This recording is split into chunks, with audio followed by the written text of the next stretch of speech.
lot of people ask me like, why did you go for, not just the first time, but 7 times? And I was like, that's when you know that this is what you're supposed to do, you just Yeah. keep going, you just keep knocking. Like, I had a mentor explain it to me, like, if you come home and you know someone's home, you can see them. Yeah. How long are you going to knock for? It's your house. He's I like, you're love gonna that. knock, you're gonna call, you're gonna try the window, the back door, you're gonna like. So when I have that picture, when I pick something like this move to Paris, like buying a second house, buying a big ass house, like once I pick something and we decided like, oh yes, this is the next thing to get to the life that I've dreamed of, Mm-hmm. it's do or die at that point.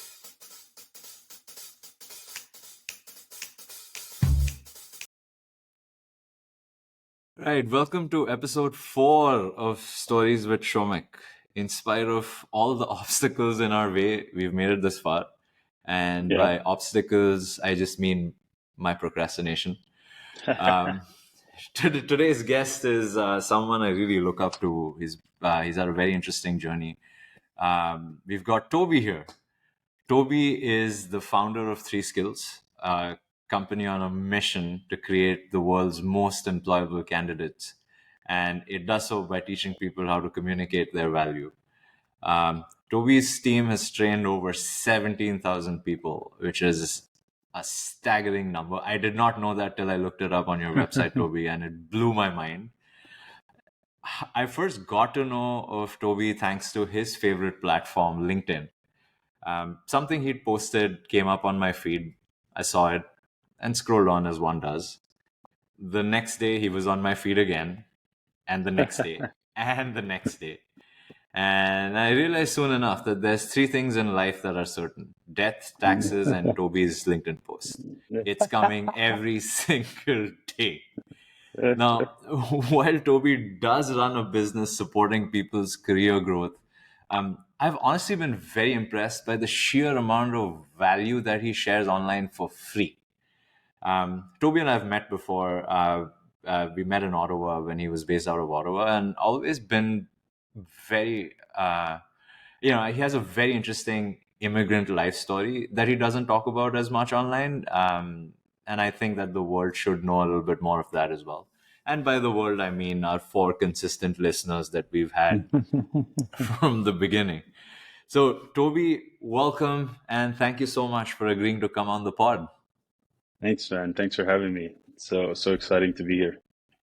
Amazing. So let's start from the beginning. Where are you from, and when did you move to Canada?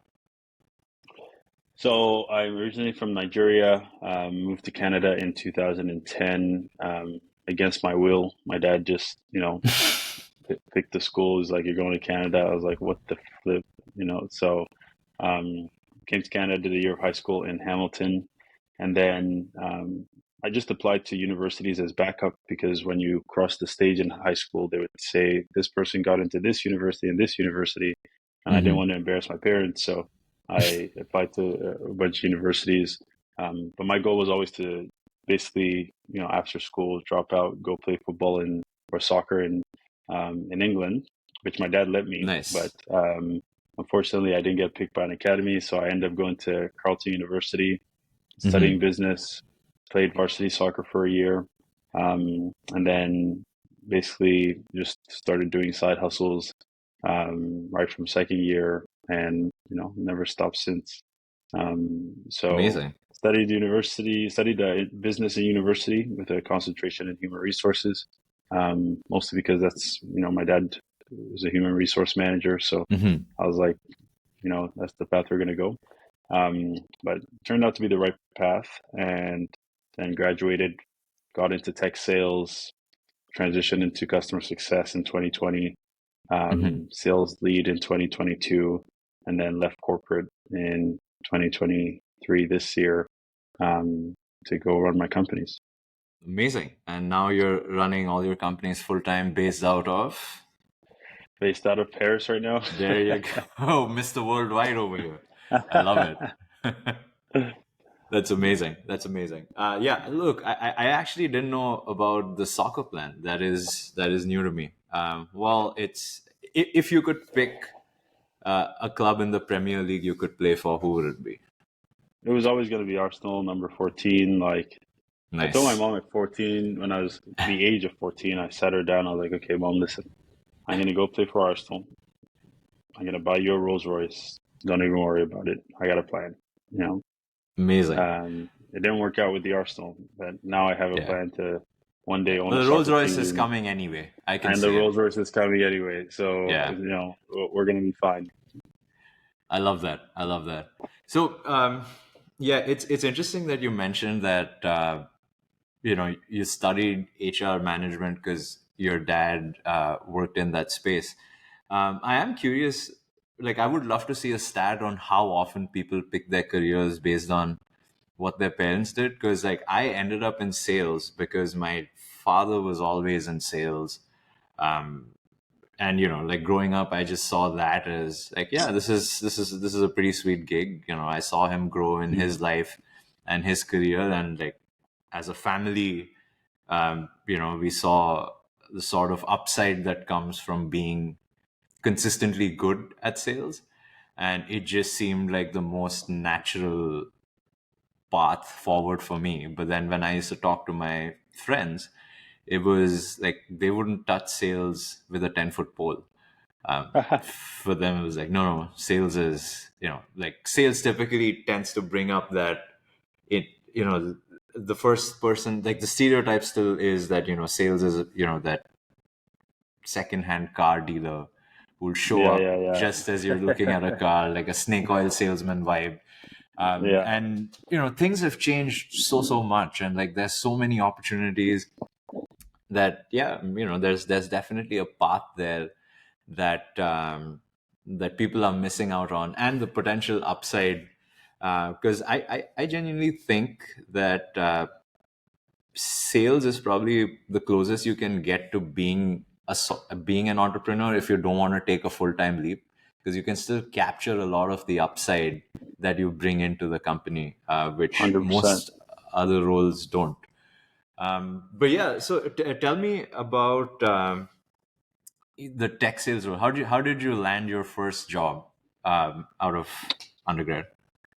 Yeah, I mean, uh, as I was graduating, I was panicking because um, the only thing I was good at was talking, and I was trying to figure out, who gets paid to talk and like how much can they get paid. So I remember I was just applying to like hundreds of roles. I wasn't getting many callbacks.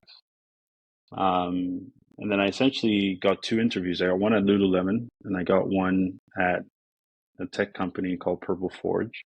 Mhm. Um, and I basically decided not to go for the Lululemon one because it was like a group interview for like a in-person sales role, like a retail sales role. And the Purple Forge one was a tech sales role, whatever that meant. Like I'd never Right. really thought about it. But I went for the interview. I did my best. What I had on my resume was that I had sold hoverboards, $10,000 worth of them in a month. And so I go into the interview. The guy loves me. The founder, he's like, I think you can be our top sales rep here. And, he's selling me on all this stuff. And he offers me $40,000 right out of school. And I was like, oh my God, Uh, 40,000? and what year I was was this? so very happy. This is 2016. Okay. Okay. Yeah. Yeah. So 40, I was like, oh my goodness, like $40,000. Like, and so I called one of my friends who had like looked at my resume. I was like, I got an offer. Can you look through it? He's like, yeah, you get 2 weeks vacation and 40K. I was like, 40K, I'm signing. So I ended up signing. And the day after I signed, I went, I, you know, asked the girl I was seeing at the time to be my girlfriend, who is now my wife, Hmm. because I was like, I can provide. I have a job. So the next day I went and asked her to be my girlfriend. So Amazing. it was such a good. So that's how I got into tech sales, not necessarily on purpose. It was just the first person that gave me an offer. Yeah. No, that's fair. I mean, good on you that the first thing you thought of when you got a job was, hey, I can provide. Because when I got my first job, my first instinct was, excellent, I can go party every Friday night without having to worry about the ramifications. So good on you Yeah. for, thinking further out. That is very, very impressive. And actually, let's talk about the Shopify role, because I know there's a lot of hustle and fight that went into making sure you got that job. So let's start from when you decided, okay, I want to work at Shopify, and from that time to now, to the time you landed the job, what was the process like? Yeah, I mean, I was selling hoverboards, like I said, in Yeah. 2015, 2016. Um, I didn't know much, but I knew that if I rode it around, people would stop me. And so I listed it on Kijiji and I created a Shopify store. Actually, I paid a guy $500 to create a Shopify store for me. Um, that's how I kind of came across Shopify. And basically, the marketing plan was simple. Write it around. When people stop me, I'm gonna sell it on the spot. I have people buy one, five, like, for Christmas, all this stuff. I It's found a guy amazing. in Montreal that had brought in like 500 of them. So he would just come every weekend. I would call my customers to come pick it up. It was drop shipping before drop shipping was drop shipping. Um, Amazing. so that was when I came across Shopify. And, shortly after that, I became obsessed with Shopify. One of my friends was employee number 100 at Shopify. He had so many good stories about how they're so Mm. entrepreneurial and people inside the company are entrepreneurial and all the stuff he was learning. So I became obsessed with Shopify. And partially because after I got laid off, the company Purple Forge that I worked for went bankrupt in 2017. Mhm. And so I was out of a job. And that was the first time I was like, I have to control my income.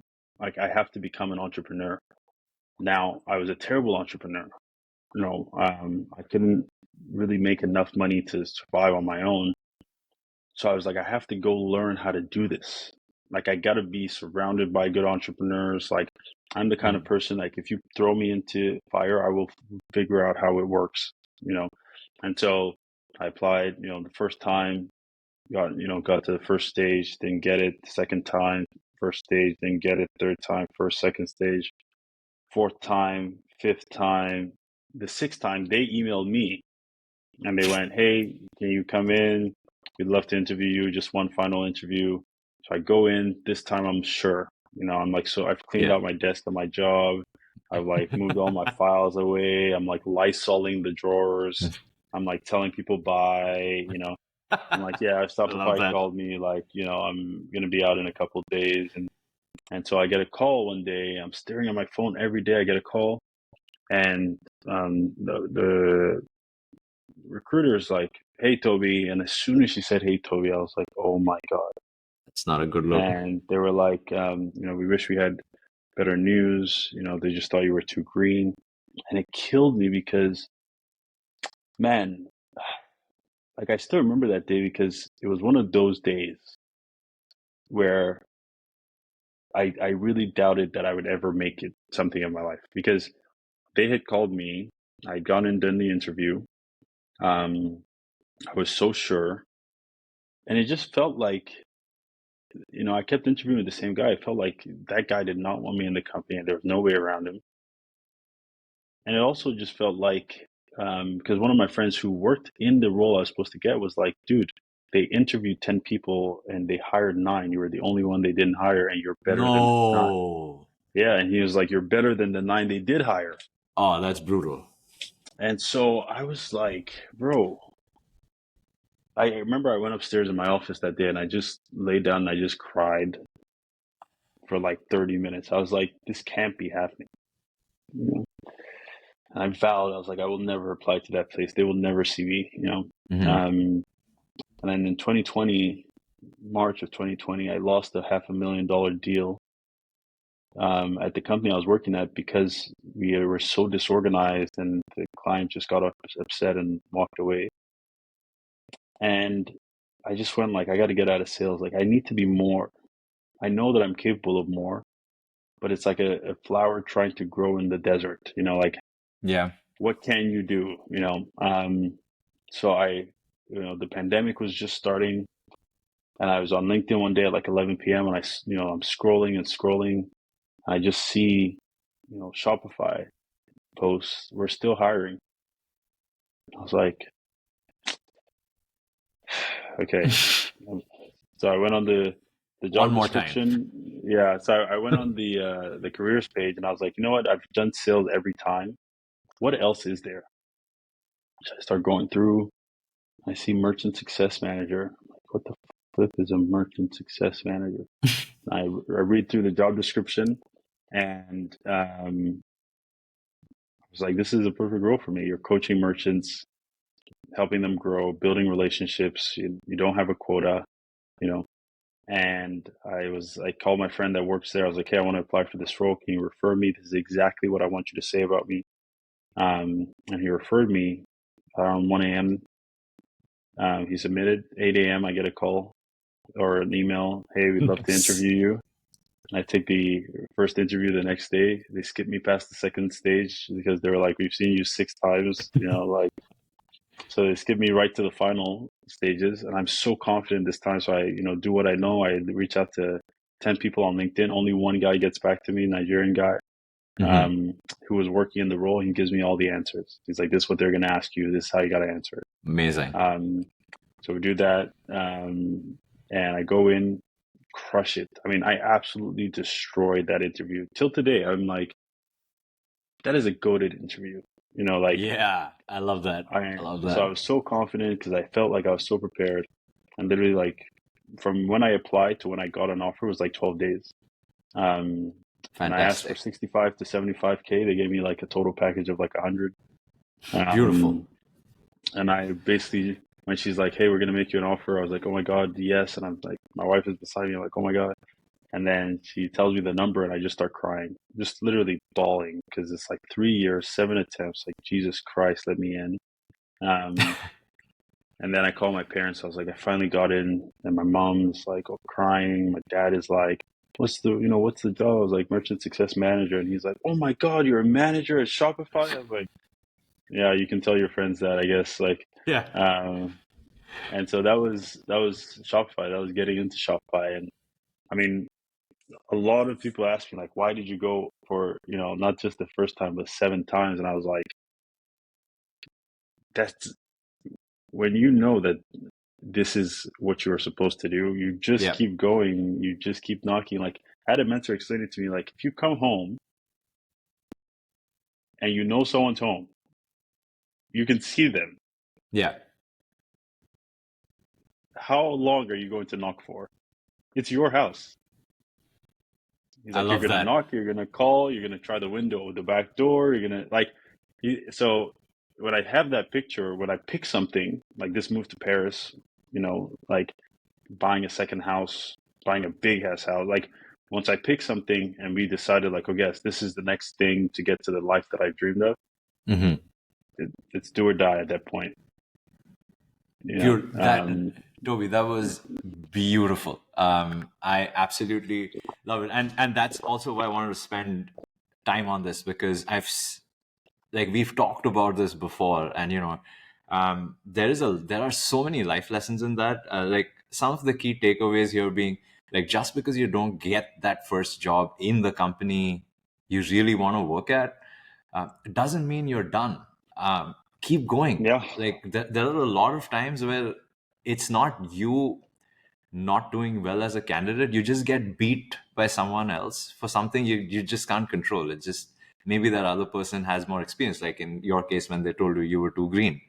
They just had a candidate who could hit the ground running in their minds, could hit the ground running on day one, and they opted to go with them instead of you. But that doesn't mean that you weren't good. And I see that so often, like when I'm hiring, I'm like, I wish I could pick all three. I can't. like Yeah. between the three, if I have to pick one, I'm gonna end up picking this person. But that doesn't mean the other two weren't good. And I would love it if they stayed in touch with me because we could Hmm. potentially bring them in as it happened to you. Like they Yeah. brought you in for interviews there. And the other key takeaway is prep. Reaching out on LinkedIn to people is a volume game, and I can't emphasize this enough to people that at your dream company, don't just message one person. There's at least 100 people working in these tech companies. Message all of them. You'll get Yeah, at least someone who responds. And, yeah. that one person could help you prep for your interview or just open the door. You just never know. Like when I moved to Canada, my first job, because like I knew I wanted to work in tech, I just didn't know where in tech. Hmm. But like I kept meeting people, I kept interviewing, and I still have the spreadsheet saved in my Google Drive because I was tracking how many people I messaged on LinkedIn, how many responded, because I started treating it as a sales pipeline. And I ended up connecting with, and by connecting, I mean like meeting or having a phone call. This was pre-pandemic, so we just did this in person. Those in-person coffee chat days, and Mm. I met 107 people, um, Holy shit! which means I messaged at least 2,000 people over the course of a year and a half, Wow. to just get those conversations going. And of those 107, about 15 people are now people I consider friends, mentors. And it's I think it's the most beneficial thing one can do for their career is just like keep putting yourself out there. There's a 100%. lot to be gained. Like there is no downside, the way I look at it. Like there might be some upside, there might be no upside, there might be exponential upside, but there is no downside to doing it.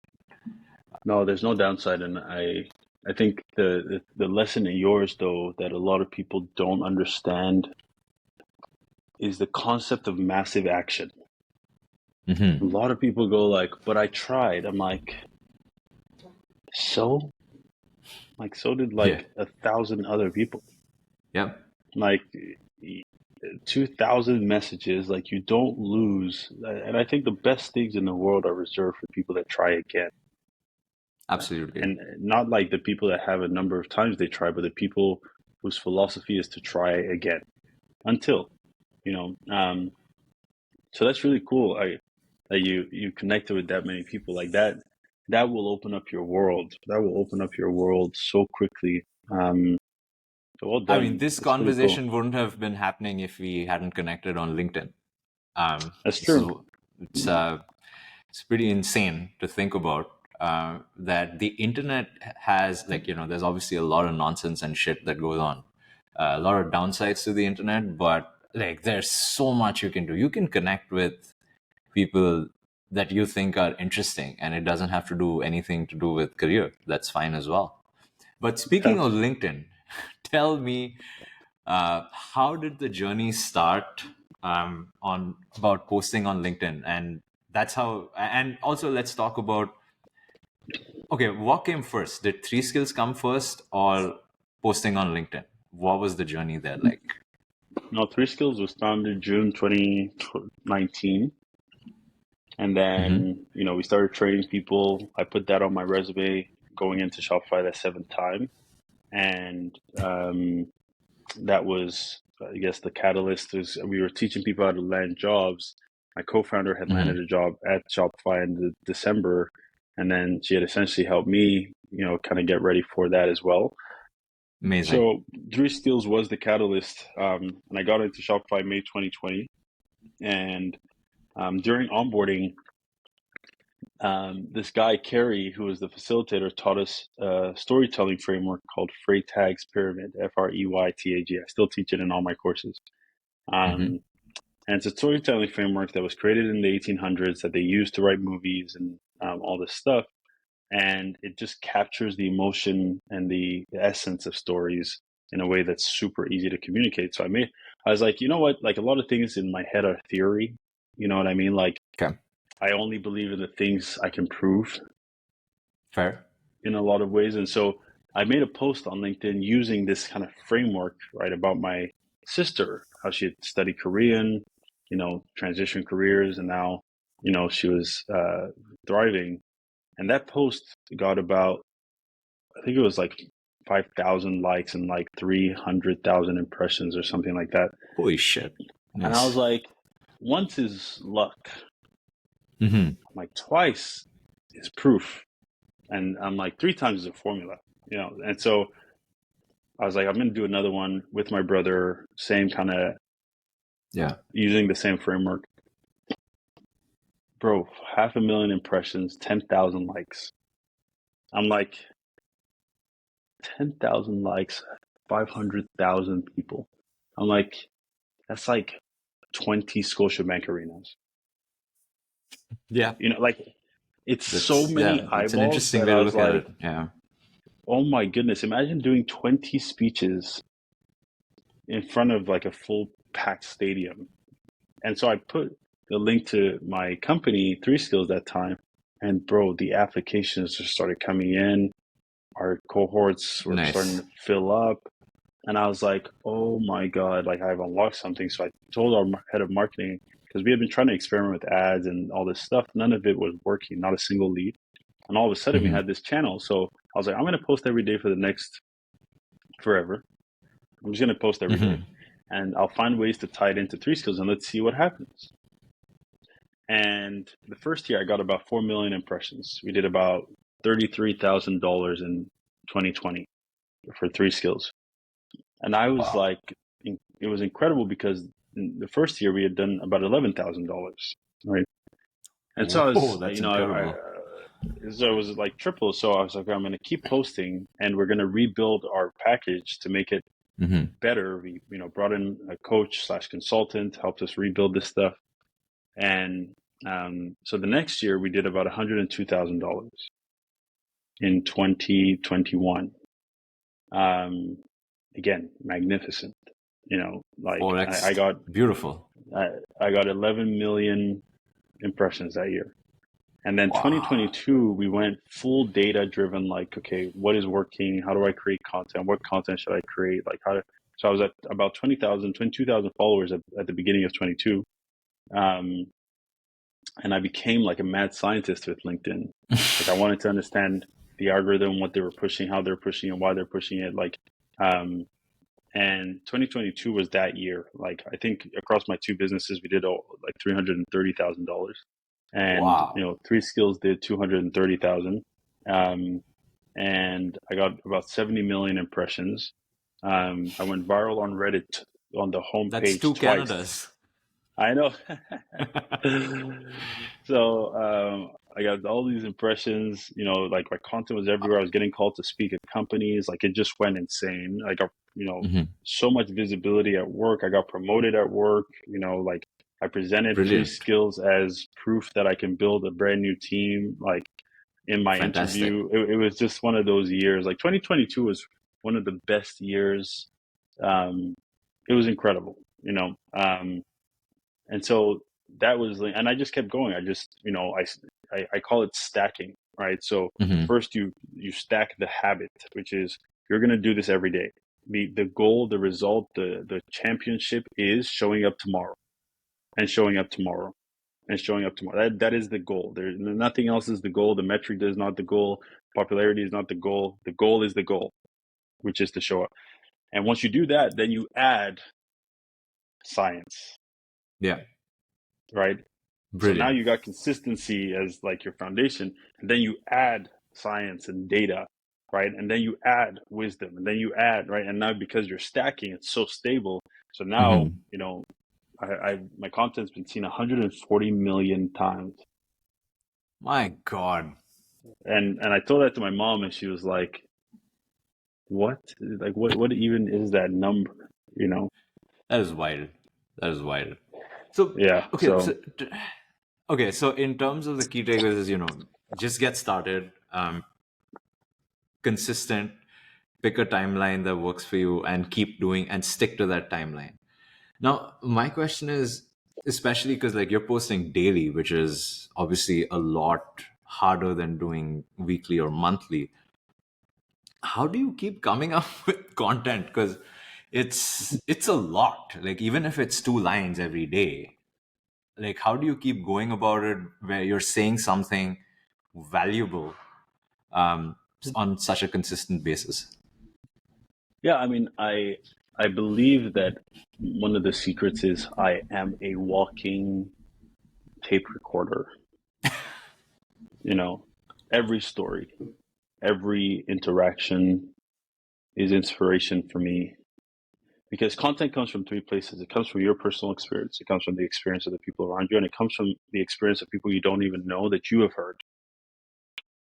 So I'm Yeah. always collecting stories. I'm collecting my own stories. I'm collecting stories from the people around me, friends, all this stuff, and I'm collecting stories that I hear around me. And the thing is, as human beings, we live through stories. You know, parables get passed down generation after generation, right? Like the houses, the wealth may fade, but the stories don't. You know, Oh, that's beautiful. I love that. and so because that's how humans function, I'm able to just curate stories. Like I'm always saving posts on LinkedIn. I'm always it's like, oh, that's an interesting story. Oh yeah, someone calls me, texts me, hey, I got a job. What was the salary? Oh my God, do I help someone? Like I have stories. Like I coach through stories because what I learned, and back to your first question that you asked, like how do people choose their careers? We Hmm. we reach for the highest branch we can see. And so when you tell a story, it gets people to see something more. And because they see something more, they can now aim higher. Right.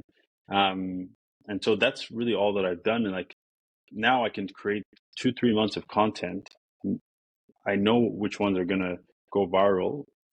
Most of them get, I Yeah. think I averaged like over a million impressions on LinkedIn for like 70 weeks straight at some point, you know. Hmm. But that's just like people live through stories, and so Yeah. as soon as you can master this one skill, now you can take it and put it on LinkedIn. Now you can take it and make a short form video. And once consistency builds credibility. So once you do it long enough, now Right. people go, okay, this is who we go to for this, right? And I did a LinkedIn live audio yesterday Yeah. and 1,500 people. Incredible.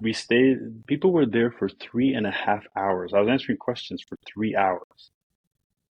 Amazing. Like one by one, and I think of how far those stories have gone and how there are people there from all over the world, literally from like east to west.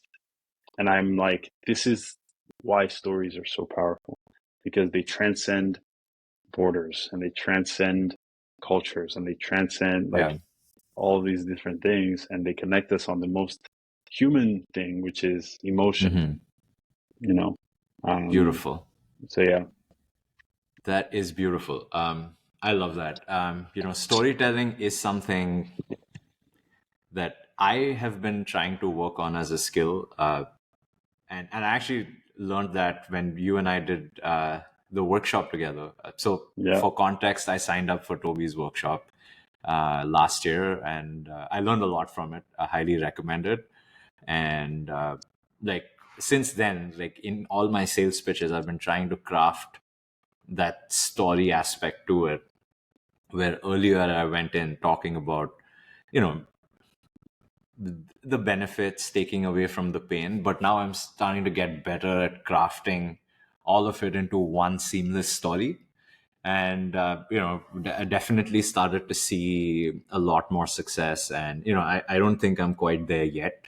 There's obviously a long way to go, but I am being able to implement that framework a little bit more every single day, just trying to be more conscious about it. And to your point, like stories travel, and it does better than any single data point that you can Yeah. present. 100%. So t- tell me, you mentioned that you use three skills as a case study on why you would make a good manager. Tell me more about that. Like, how did that go about, and how can someone who's an individual contributor who wants to make the transition to be a manager use that as a path? Um, yeah, I mean, I don't think everyone can use it, but what happened was I worked at an entrepreneurial company. I know what they value, right? Right. And so I was up against this guy who's one of my friends, but he was so good. Like it was two of us for one role. The role was going to double my salary, double his salary. Hmm. And so I prepped for probably 30 to 40 hours. And one of the, they were like, okay, we want you to talk about your leadership principles. We want you to um, pitch or show us something you've built or a project you've built from scratch, on how you thought about building it. And then we want you to tell us what you would do in the first 30, 60, 90 days. And I went like, okay, this guy is probably going to do something like this, which most people would do.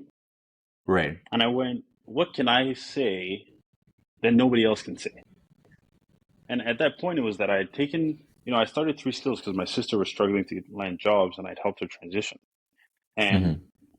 so I was like, okay, I'm going to tell the story of how that went from like my sister complaining and being impacted by that to a $100,000 company.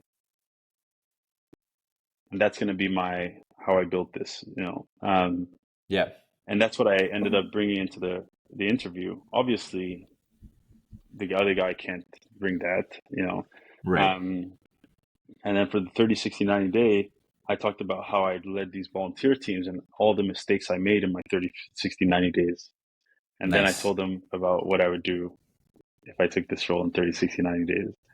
Um, I got that job 2 days later, Brilliant. so I I love think that. for people that are trying to get into leadership, what you need to know is at the point where you want to step into leadership, people no longer just pay you for the experience of what you have done. What they're wanting to pay you for, and the reason why they want to put you into leadership, is also for the wisdom that you bring Mm-hmm. to the table, right? And For wisdom sure. is oftentimes communicated through the mistakes you've made, the lessons you've learned, right? And so in doing that, it was a simple decision for them, right? Like, this person can deal with more ambiguity, right? Right. Um, but also, it was also the reason why I eventually had to leave, because my job became, once we had the structure and the systems and, hey, this is how it works. Right.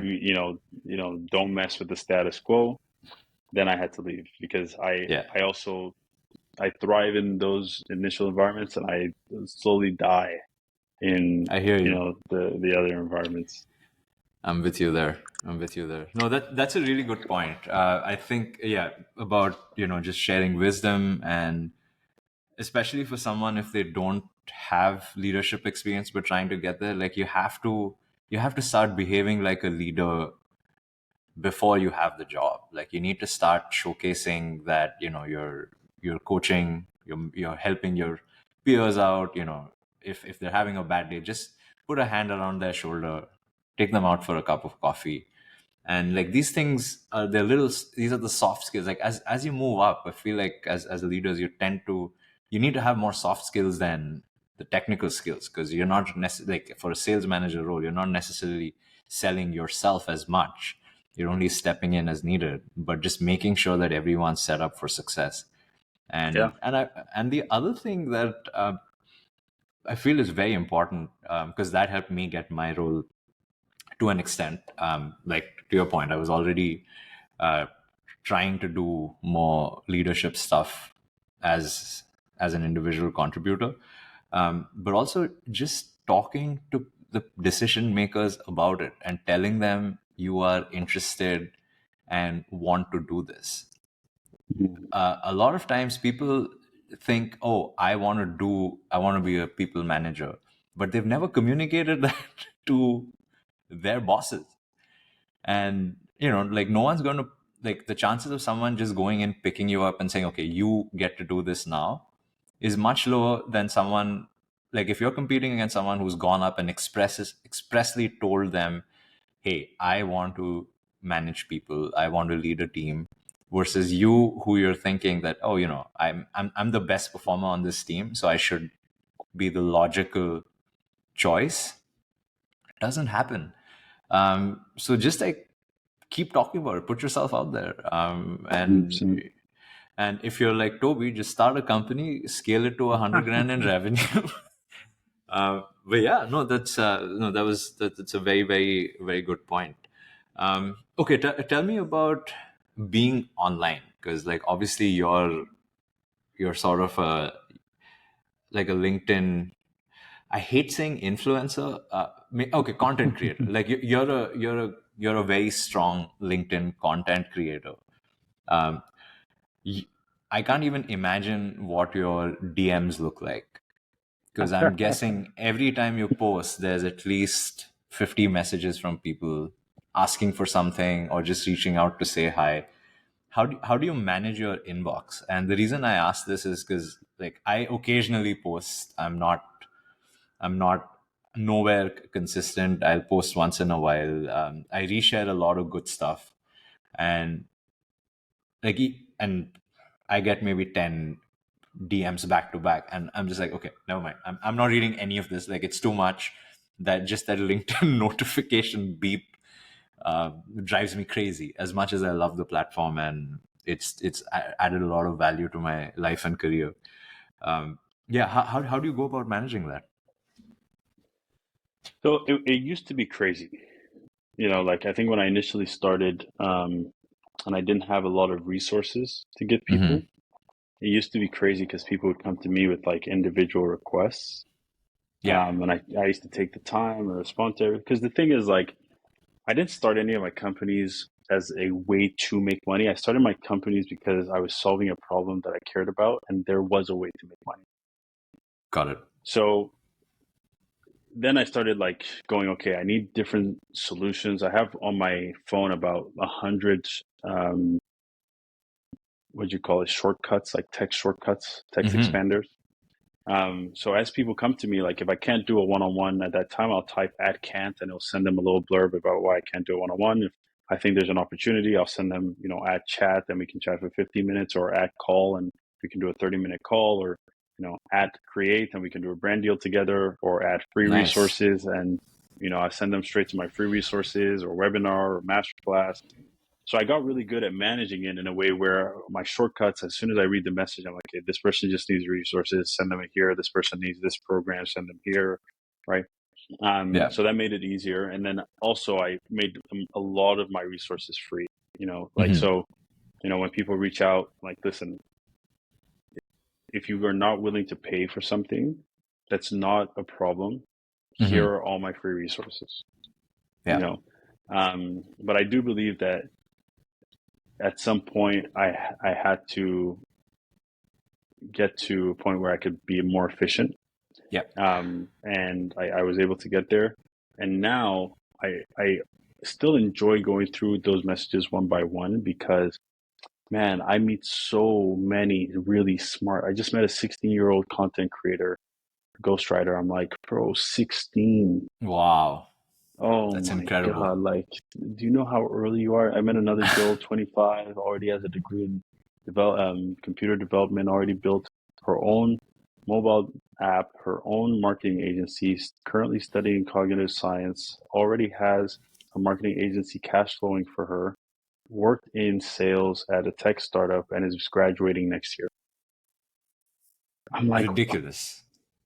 like, Just unreal. So, Wow. so I still love kind of going through the messages and like discovering these, like, I met this founder who owned 92% of his company when he sold it for $70 million to Shutterstock. Beautiful. I mean, That's the dream. incredible stuff, man. Incredible stuff. So, um, it's been, I manage it still manually, but I like it. I like kind of Yeah. going through it and seeing what I can get out of it. That's amazing. I love that. No, and you're right. Like there's just so many cool people doing so many amazing things that every time I hit a slump, I just like, yeah, you know what? It's fine. It's a bad day. It's not a bad Yeah, life. We'll just get bad up. day, Like not a bad life.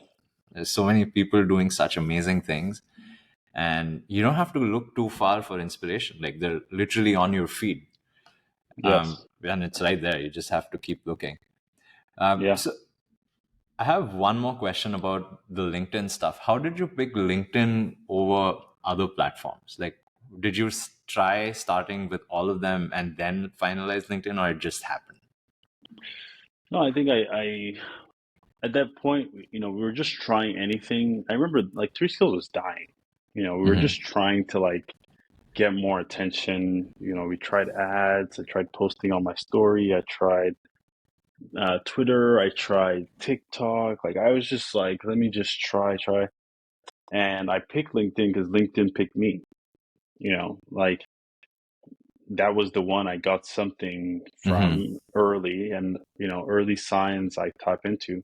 And then people were like, you got to be multi-channel, omni-channel.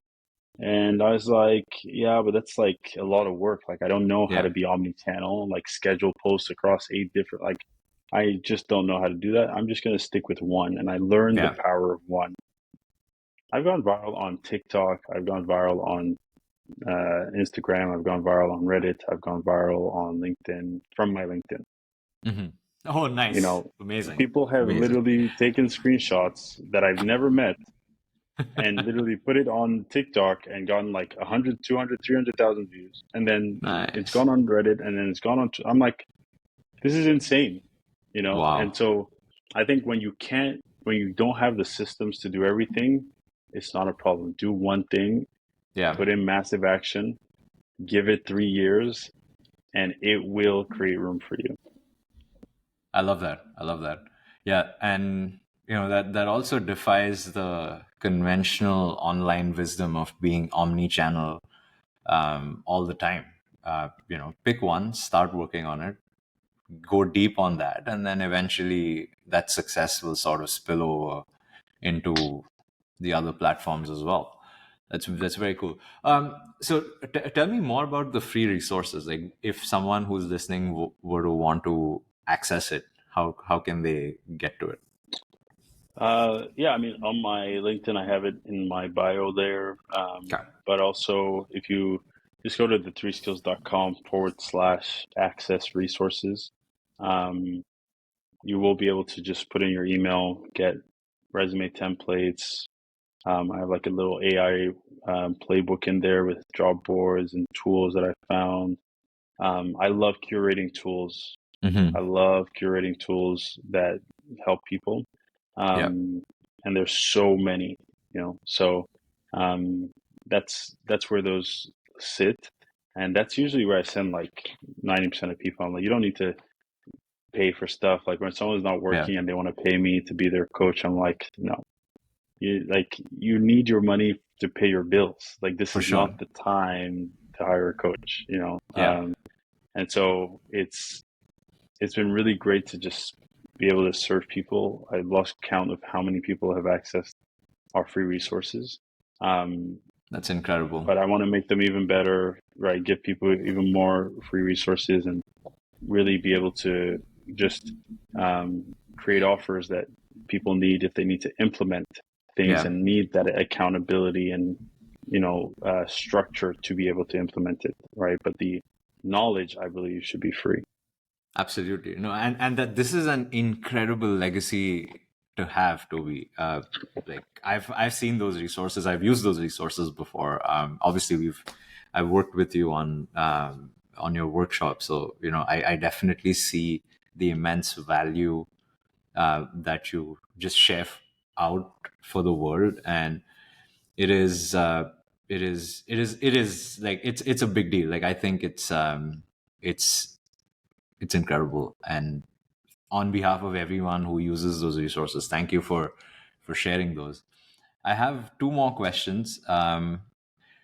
One, using AI for resumes and cover letters, because since you brought it up and I've seen you post on LinkedIn about it, what okay, let me rephrase this. How much can you rely on AI to do your cover letter and resumes versus getting involved in editing, making it your own? Or on a scale of 0 to 10, how much interference do you need from a person when they submit their resume cover letters to the AI thing to fix? Yeah, so I mean, I have a couple theories. The first is Hmm. this is the craziest, toughest, most competitive market there's ever been. Yeah. Genuinely, I think like I've seen people struggle that are brilliant. Um, the other thing is like the layoffs thrust a bunch of people into the market that have not looked Hmm. at their resume for years. Fair. And then AI showed up and basically went, you don't need a $250 career coach. You don't need a $1,000 resume writer. You need a $5 subscription, and we'll help Mm-hmm. you create a resume that's optimized based on what we know about good resumes. That is a great resource. Here's all that it means. If you create a resume using AI, cover letter using AI, it's probably going to be better than what you pay someone to do, because Mm-hmm. that person cannot know everything that that AI knows. So that's one. I Yeah. back those things. I promote them. Kick Resume, Teal, Ramped. Like, I love those tools.